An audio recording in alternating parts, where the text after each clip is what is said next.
আজ দুপুর 11টা নাগাদ হাওড়ার আন্দুল রোডে অবস্থিত একটি পিচ কারখানায় ভয়াবহ আগুন লাগে। কারখানা চালু থাকাকালীনই বিকট শব্দে কেঁপে ওঠে এলাকা। দমকলের 4টি ইঞ্জিন আগুন নেভানোর কাজ শুরু করে। পরিস্থিতি নিয়ন্ত্রণে আনতে ফোমও ইউজ করা হচ্ছে। কারখানায় মজুদ দাহ্য পদার্থের কারণে আগুন দ্রুত ছড়িয়ে পড়ে, তবে শ্রমিকরা নিরাপদে বেরিয়ে আসেন।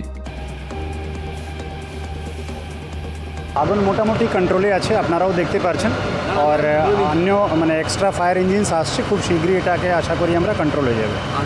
আশেপাশে তো প্রচুর কারখানা আছে, আগুন কি ছড়িয়ে পড়ার সম্ভাবনা আছে স্যার? দেখুন, ফায়ারের লোকের সঙ্গে আমরা কথা বলছি, ওনারা বলছেন কি এটা ওনারা খুব শীঘ্রই কন্ট্রোল করতে পারেন, বা যতক্ষণ কন্ট্রোল কমপ্লিটলি হচ্ছে না ততক্ষণ এক্স্যাক্টলি বলা মুশকিল আছে। স্যার কী কারণে আগুন কিছু জানা গেছে? ওটা পরে আমরা ডিটেল একটা ইনকোয়ারি করব, তারপরে আমরা বলতে পারবো কেসের। ফায়ার কন্ট্রোল মেজার্স ছিল কারখানাটা? ফায়ার কন্ট্রোল মেজার্স প্রাইমারিলি দেখা যাচ্ছে এখানে ছিল, বাট ওটা এখন কাজ করছে না। তো আমাদেরকে ডিটেল ইনকোয়ারি করে দেখতে হবে কি ওটা ফাংশনাল ছিল কি ছিল না। আর স্যার কোনো এফআইআর হবে? ডিটেলস পরে বলবো।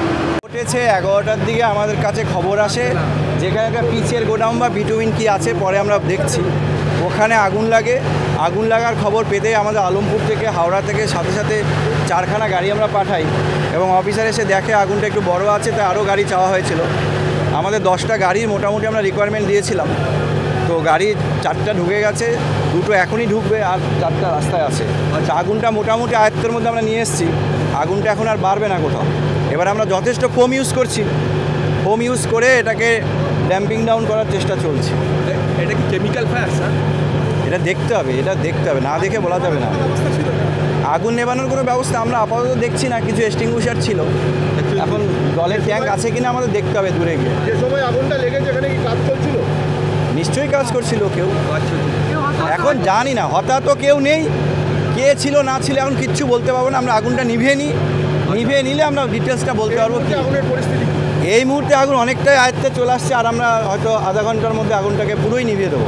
কী কারণে আগুন লাগলো জানা গেছে? কারণ তো এখন বলা যাবে না, কারণ তো যারা ছিল প্রত্যক্ষদর্শী তারাই বলতে পারবে। ফরেন্সিকের জন্য আমরা বলবো, এত বড় জায়গা আছে, কোনো ফায়ার সেফটি সার্টিফিকেট আছে কিনা আমরা দেখবো। তার জন্য যা যা আমাদের ব্যবস্থা নিতে হবে, আমাদের অথরিটিরা যা যা বলবে আমরা তাই করবো। আর যদি না থাকে সেক্ষেত্রে এফআইআর করবেন? সেটা তো করাই হবে।